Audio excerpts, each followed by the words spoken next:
You could tell his life story almost better than his mom. So take us inside LeBron's head right now. What ideally does he want to happen? Well, I think he's got the Heat, a little bit worried about his future. I still think Miami is in the driver's seat, but the Heat are under some pressure to make some moves, and that's one of the reasons why I think by June 30th, LeBron is going to opt out of his contract. Not because he wants to leave, but because he wants to see what the Heat do in free agency.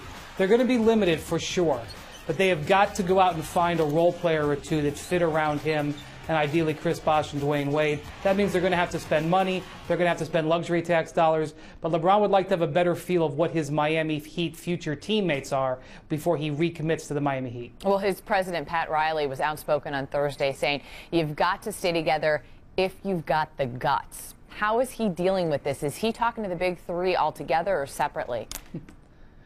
Well, I think ultimately he's going to speak with them individually, but you have to keep in mind that Dwyane Wade, Chris Bosh, and Udonis Haslem, who, by the way, has his own player option, and I know that may not seem like a big deal, but he's scheduled to make almost $5 million next year, and that's a factor for what the Heat's planning is. All three of those guys are represented by the same agent, Henry Thomas, a Chicago-based agent who's very well respected. So whether he talks to them individually or not, those guys are probably going to make collective decisions because they're represented by the same person.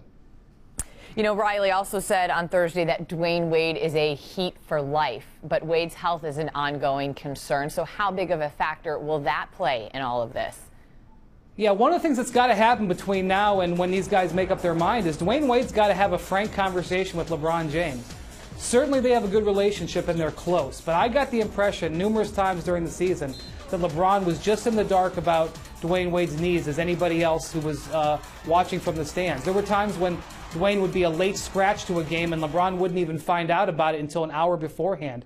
And there's a feel that Dwyane is going to have to re-examine having another procedure on his knees, just like he's had the last 2 summers, surgery 2 years ago and a shockwave procedure. And that can't surprise LeBron. LeBron's got to have the information there to help him form his own decision.